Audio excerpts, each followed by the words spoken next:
Olá, veja no Brasil TV desta quinta-feira, dia 7 de julho, o retrato da fome no país. No Acre, quase metade da população está na linha da pobreza. Vive com menos de meio salário mínimo por mês. Beneficiários passam uma madrugada na fila para atualizar o cadastro único e garantir recebimento de ajuda. Secretaria de Saúde de Minas Gerais confirma 8 casos de varíola dos macacos no estado. E ainda, a Anvisa pede maior controle sobre a venda de cigarro eletrônico, proibido pelos riscos à saúde. Agora no Brasil TV.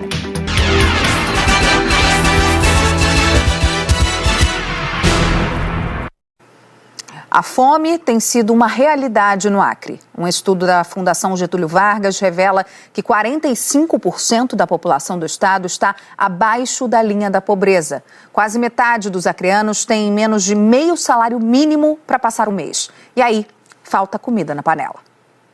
Ovos e arroz. Esse foi o almoço da Tatiane e dos 4 filhos hoje. E tem dias que ela precisa fazer uma escolha.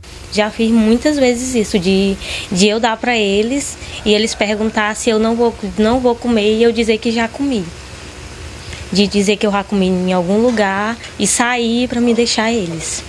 A Tatiane não consegue trabalhar porque precisa cuidar dos filhos pequenos. Ela compra o básico com R$400 que recebe do Auxílio Brasil. Nessa casa, ela mora com os filhos e o marido, que é autônomo e nem sempre tem trabalho. Doações ajudam a família a sobreviver. Tenho 2 filhos pequenos que dependem de remédios, né? Porque tem problemas de saúde e quando não tem o que comprar o remédio, aí vem um gás, aí vem alguma coisa, vem roupa, vem sandália, vem tudo e não tem como mesmo com 400. Comprar tudo isso, então dependo sempre de pessoas para me ajudar. Não é só a dificuldade para garantir a alimentação que preocupa a Tatiane. Falta espaço para os filhos dela dormirem. As 4 crianças dormem juntas, em uma cama de solteiro. A mais velha conta como são as noites de sono com os irmãos. É difícil dormir na mesma cama com eles, mas eu sempre tenho que deixar de um jeito bem certo, para eles não ficarem caindo, se machucando. Porque a minha outra irmã, às vezes ela chuta quando tá dormindo, aí eu tenho que acordar ela, aí tenho que ajeitar ela de um jeito que não machuque eles. A Tatiane e a família dela fazem parte de uma constatação. 45% da população do Acre está abaixo da linha da pobreza. É o que aponta o mapa da nova pobreza, divulgado esta semana pela Fundação Getúlio Vargas. O estudo mostra que quase metade dos acreanos tem menos de meio salário mínimo para passar o mês, até R$ 497 mensais. Esse é o valor que pelo menos 45,53% da população total do Acre tem para comprar o básico. O número de pessoas que viviam abaixo da linha da pobreza em 2021 aumentou 0,15 percentual desde 2019, quando 45,37% da população acreana estava nessas condições. Ou seja, a pobreza aumentou no estado em meio à pandemia de Covid-19. O objetivo do levantamento, segundo a Fundação Getúlio Vargas, é avaliar a evolução espacial da pobreza nos últimos anos. A metodologia da pesquisa considerou os microdados da PNAD contínua anual do Instituto Brasileiro de Geografia e Estatística, o IBGE. A grande pergunta é o seguinte, né? O que levou efetivamente o Acre a essa situação? E a resposta é simples, né? É um conjunto de políticas públicas, econômicas, fracassadas, que fizeram com que o nosso estado fosse um campeão na concentração de renda, né? E um campeão na pobreza. Mesmo muitas vezes diante da panela vazia, a Tatiane ainda enxerga um futuro melhor para os filhos, enquanto eles desenham os próprios sonhos no papel. Meu principal sonho é arrumar, né, esse lugar, deixar um lugar melhor para os meus filhos, que eles possam ter orgulho do lugar que eu pude dar para eles. E fora de ter um futuro melhor para eles, de eles poderem me pedir algo e eu poder dar para eles. Quando eu crescer, eu quero ter um bom emprego para poder ajudar minha mãe a sustentar ela quando ela tiver mais Zélia, quando ela tiver... Aí, quando ela não puder mais fazer as coisas, eu quero ajudar ela.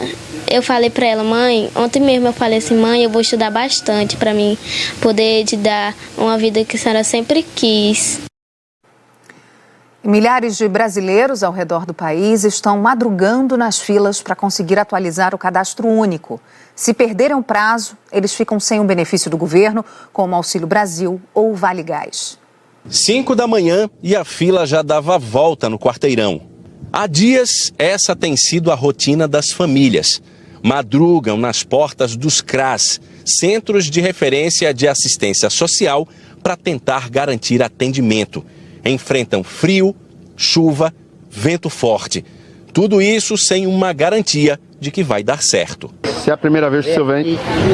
Terceira vez com essa. O seu Sérgio não está conseguindo serviço e quer se cadastrar para receber o Auxílio Brasil. De 3h30, 4 horas da manhã eu cheguei aqui, não vai ser atendido ainda, certo? Agora já vou ficar aqui agora para amanhã, de 8 horas da manhã, que é sexta-feira, né? Sexta-feira, para ver se vai atender. O Cadastro Único é a principal porta de entrada para famílias de baixa renda conseguirem acesso a programas sociais como o Auxílio Brasil e o Vale Gás, por exemplo.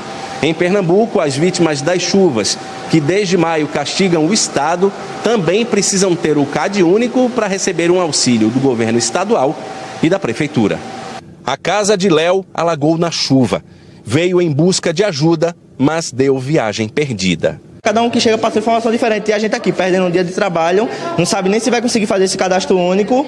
Já a dona Genilda precisa atualizar o cadastro para não perder o Auxílio Brasil. Eu, mês passado, eu fui tirar o último dinheiro, né? Aí saiu o papel para mim, o comprovante, que era para eu comparecer a um CRAS para atualizar o meu cadastro, né? Só que aqui só está agendando depois do dia 15 e eu tenho só até o dia 15 para poder atualizar. Assim como a dona Genilda, milhares de famílias estão nessa situação, segundo o último dado divulgado. Precisavam atualizar os dados para não perder os benefícios. E para isso, muitos estão indo a um centro de referência de responsabilidade das prefeituras e do governo federal. Em Porto Alegre, cadeiras, cobertores e café para conseguir enfrentar mais uma madrugada na fila. Tenho problema de coluna, né? Tô aqui porque não tem quem possa ficar aqui para mim, né? Então eu tenho que enfrentar isso aí e eu preciso, né? Então é a vida do ser humano pobre. Fila também em Salvador. Nesta unidade do CRAS, cerca de 400 pessoas são atendidas por dia, segundo a prefeitura. A Lucineide conseguiu. Fiquei desempregada e agora que eu vim correr atrás. No Rio de Janeiro, a Damiane chegou na fila desta unidade do CRAS às 3 horas da manhã. Já é a terceira tentativa. Vim na segunda, vim na terça e vim hoje. É muita gente na fila, os outros vêm devagar ali pros outros, as pessoas dormem ali, quando a gente chega aqui não tem mais número pra gente. A Luciana também chegou cedo, mas não vai conseguir ser atendida. São distribuídas 100 senhas por dia. Pelo jeito, tem mais de 100 pessoas na nossa frente. Fica uma coisa muito chata, porque às vezes a gente não tem dinheiro nem da passagem para poder chegar aqui, entendeu? Aí se torna uma coisa chata, às vezes a gente não tem nem do café. E agora olha essa história que vem lá de Pedro de Toledo, no Vale do Ribeira, em São Paulo. Policiais militares mataram um homem que estava em surto. Ele teria perseguido 2 mulheres com uma faca. A família da vítima questiona a ação policial. A ação foi gravada por moradores. O homem que aparece nas imagens é Genivaldo Silva França, de 41 anos. Segundo a polícia militar, ele teria abordado 2 mulheres na rua e ameaçado os PMs com uma faca. O fato aconteceu ontem à noite no centro de Pedro de Toledo. Os policiais atiraram em Genivaldo, que morreu na hora. Vai morrer. Segundo a polícia militar, 7 tiros foram disparados. Ele veio para cima dos policiais militares. Eles tentaram verbalizar com ele, né? Ele se afastou um pouco. Depois, num surto, ele correu para cima dos policiais. E nesse momento o policial teve que fazer o disparo de arma de fogo. Né? Deram cerca de 7 disparos, né, dividido entre os 2 policiais, mas que acertou mesmo esse cidadão foram 3 disparos. A família de Genivaldo afirma que ele tomava remédios controlados. Já havia apresentado alguns surtos. Os parentes dizem que os policiais já sabiam dos problemas que ele enfrentava. Patrícia, que foi casada com Genivaldo por 18 anos, questiona a ação da polícia. Ele estava com a faca na mão. Mas se os policiais tivessem pegado ele, tivessem algemado, tirado a faca da mão dele, mas eles já partiram com um tiro. Ele não é nenhum bandido, ele só tinha problema de cabeça. O cunhado de Genivaldo também afirma que a polícia não precisava ter atirado para matar. Ele estava errado, entendeu? Mas tinha muito bem como a polícia pegar, atirar nas pernas dele. Não é deu 7 tiros, 3 no peito dele. Por que não atirou nas pernas dele, para ele cair, fazer o que quisesse ali, tomava essa arma dele? Analisando a ocorrência a fundo, a gente vê que não houve erro por parte dos policiais. Eles agiram corretamente, né? Até porque, naquele momento, era a vida deles em jogo. Foi tentada a verbalização, o indivíduo não escutava, diversas testemunhas visualizaram isso, né? Trabalhamos para que não aconteça isso, mas naquele momento não houve erro e foi o melhor que os policiais puderam fazer. A polícia afirma que os PMs envolvidos na morte de Genivaldo vão passar por uma avaliação psicológica. Eu queria que esses policiais fossem presos e pagassem pelo que eles fizeram. Que ele não era nenhum cachorro, não era nenhum maloqueiro, ele era um rapaz trabalhador. Um laboratório de drogas que funcionava num sítio de Contagem, em Minas Gerais, foi desmontado pela polícia. 3 suspeitos acabaram presos no local e um outro conseguiu fugir quando percebeu a presença dos militares. O laboratório para refino de cocaína funcionava neste espaço, com piscina e casa ampla, de 2 andares. Segundo a polícia, o terreno geralmente era alugado para festas até ser utilizado para o preparo de drogas. Os policiais descobriram que havia tráfico de drogas no local depois que receberam uma denúncia anônima. Eles cercaram a área e, durante o monitoramento, perceberam que o grupo refinava e embalava cocaína para a venda. Deslocamos para o local e desencadeamos uma operação na qual entramos pelos fundos de um terreno baldio que dá acesso ao sítio e, ao olhar sobre o muro, já visualizamos 4 indivíduos que estavam manuseando as drogas sobre uma mesa e, ao perceberem a nossa presença, tentaram evadir do local.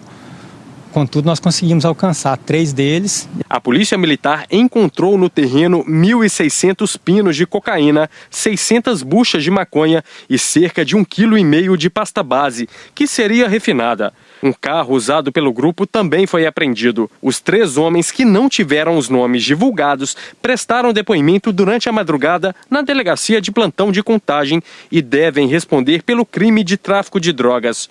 Todos já tinham sido presos antes. Os policiais procuram um suspeito que conseguiu fugir. Em Mato Grosso, a polícia desarticulou hoje uma organização criminosa que atuava em Cuiabá aplicando golpes. O Luiz Vieira tem as informações. Olá, boa tarde. Os mandados judiciais foram cumpridos pela Polícia Civil através da Delegacia Especializada de Estelionato. A investigação apontou que uma casa era usada como uma espécie de escritório para a prática de crimes virtuais. 10 pessoas foram conduzidas, entre elas 7 adultos e 3 adolescentes. E também está entre os conduzidos o proprietário da casa, que era monitorado por tornozeleira eletrônica. Nesse local aí, durante o dia, essas pessoas que vieram conduzidas, e talvez até outros, vinham para essa casa para praticar esses crimes de estelionatos, né? Mais a especialidade de fraude eletrônica. E hoje, quando demos esse cumprimento, localizamos todos esses suspeitos nessa residência. Foi dada voz de prisão, a princípio, pelo crime de associação criminosa, uma vez que confirmaram que estava ali para a prática desses crimes. Vamos checar agora todos os envolvidos e ver se confirmar se realmente possui também passagem. Alguns já confirmaram que tem passagem, inclusive por tráfico. Então, vamos fazer esse procedimento que está apenas iniciando. No local foram apreendidos diversos celulares, material que irá passar por análise policial e que pode levar até outros envolvidos com a suposta organização criminosa. E a gente te mostra agora a imagem de um acidente impressionante. Um motociclista sobreviveu depois de ser atropelado ontem à tarde por uma carreta em Cachoeiras de Macacu, na região serrana do Rio de Janeiro. O homem passava de moto quando uma pessoa abriu a porta de um carro estacionado. O motociclista foi surpreendido, bateu e caiu no meio da pista. Ele acabou embaixo da carreta que vinha atrás. E olha a surpresa, segundos depois, ele aparece saindo debaixo do caminhão. Segundo testemunhas, o motociclista sofreu ferimentos leves. E vamos falar agora de saúde. Os casos de Covid voltaram a subir em Manaus. E por isso começou um mutirão de vacinação. Quem conta pra gente é Rutiene Bindá. Lilian, o mutirão começou hoje e vai até sábado. Voltou inclusive o atendimento drive-thru. Ele foi criado para atender a alta demanda que surgiu após o aumento de número de casos confirmados para a Covid-19 aqui no estado. Só ontem foram 736 confirmações. E os números de não vacinados também preocupam. De acordo com a Secretaria de Saúde de Manaus, mais de 200 mil pessoas sequer iniciaram o esquema vacinal. 241 mil receberam a primeira dose, mas não voltaram para tomar as outras doses. E as doses de reforço também seguem em alta em relação ao número de faltosos. Em todos os postos vão ser atendidos crianças, adolescentes, adultos e idosos com a vacina contra a Covid-19 e também contra a gripe, destinada à população geral a partir dos 6 meses de idade. Lília Ribeiro. Subiu para 8 o número de casos confirmados de varíola dos macacos no estado de Minas Gerais. A Iana Coimbra traz informações do estado de saúde desses pacientes. De acordo com a Secretaria de Estado de Saúde, essas pessoas que tiveram esses casos confirmados estão estáveis e a maioria está em isolamento domiciliar. Esses casos foram confirmados por meio de exames que foram analisados pela Funded, a Fundação Ezequiel Dias. Esses casos estão em isolamento, já foram notificados no sistema Redcap do Ministério da Saúde 31 casos suspeitos da doença aqui no estado, 12 continuam sendo investigados e 11 foram descartados. Todas as pessoas, até agora, esses casos confirmados, são homens que têm entre 23 e 46 anos de idade e eles teriam se contaminado por meio de contato íntimo.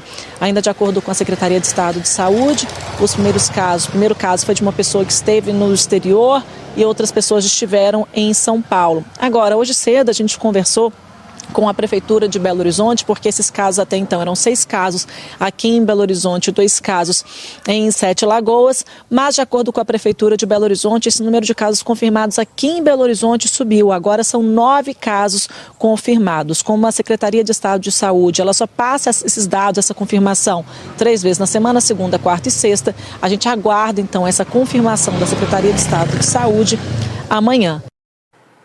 E a seguir, câmeras de segurança de um mercado em Mato Grosso do Sul gravam o furto de um pacote de ração. E o criminoso, acredite, é esse cachorrinho aí. A gente conta essa história já já.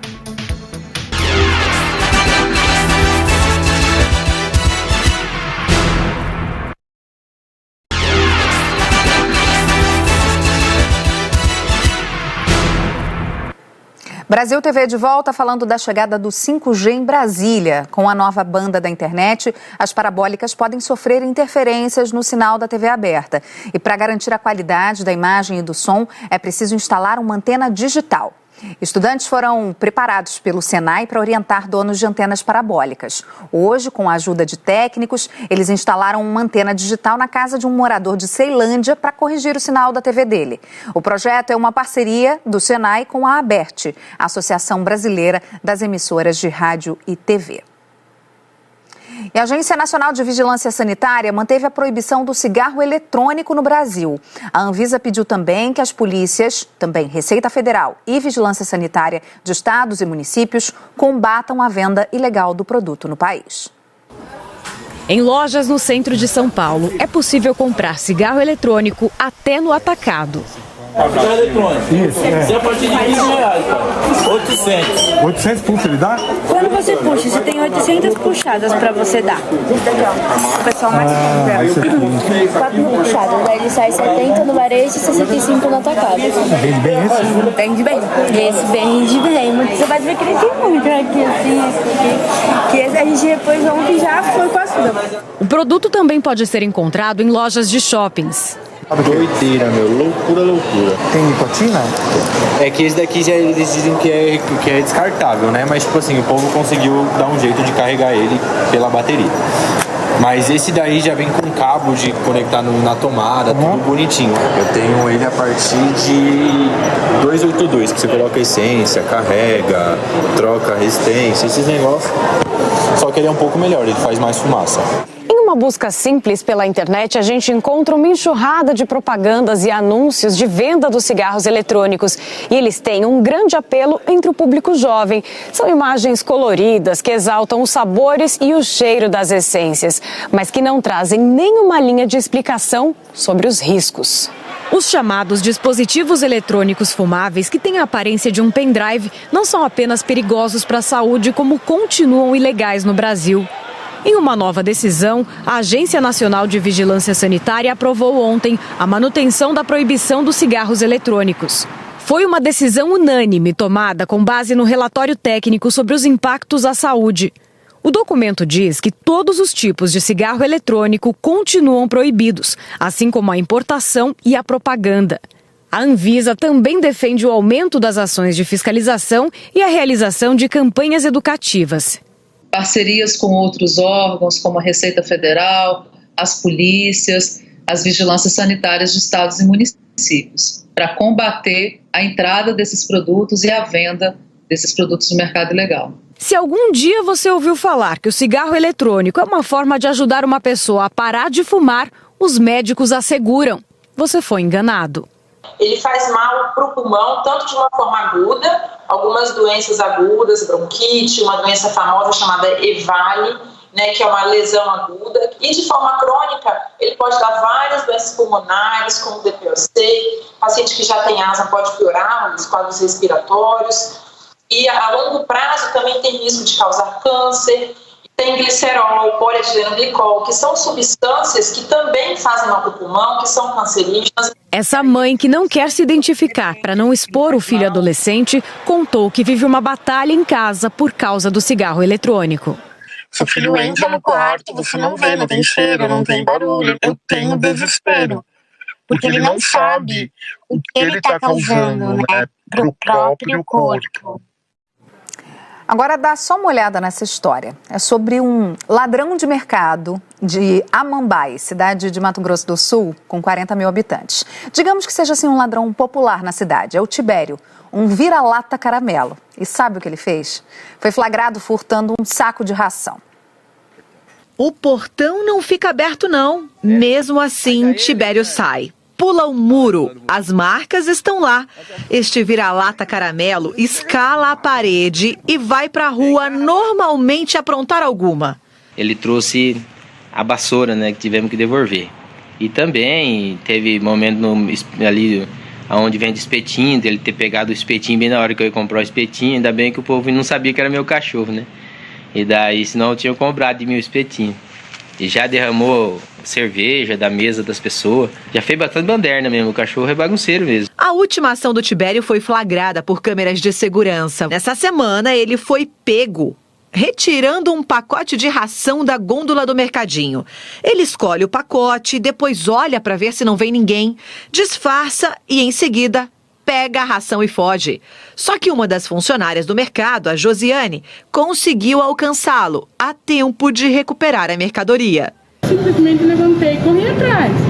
Não foi para bater, não foi para nada. Eu saí assim para pegar a ração, né? Porque uma imagem dessa eu não esperava ver na hora, né? Para sorte do Dirceu, o prejuízo não chegou no bolso dele, não precisou pagar pela ração. Neste caso, influência da fama que o Tibério já tem na cidade de Amambai e da fofura. Parece até que ele está arrependido. Essa fama dele, o povo tão só querendo até tirar foto dele. Fiquei surpreso com isso, né? Não sabia que, tipo, um cachorro simples, né? Não é um cachorro de raça, ter essa fama aí, né? Que tá tendo essa fama aí na internet. Arrependido ou não, parceiro é parceiro. Agora o trabalho é do Dirceu, que vai ter que ensinar este amigo caramelo os bons modos, mesmo na vida canina. Mas vocês viram a carinha dele como se nada tivesse acontecendo? Maravilhoso. Brasil TV fica por aqui. Outras notícias logo mais no Jornal Nacional, às 20h30 da noite, hora de Brasília. Desejo uma excelente noite para você. Até a próxima.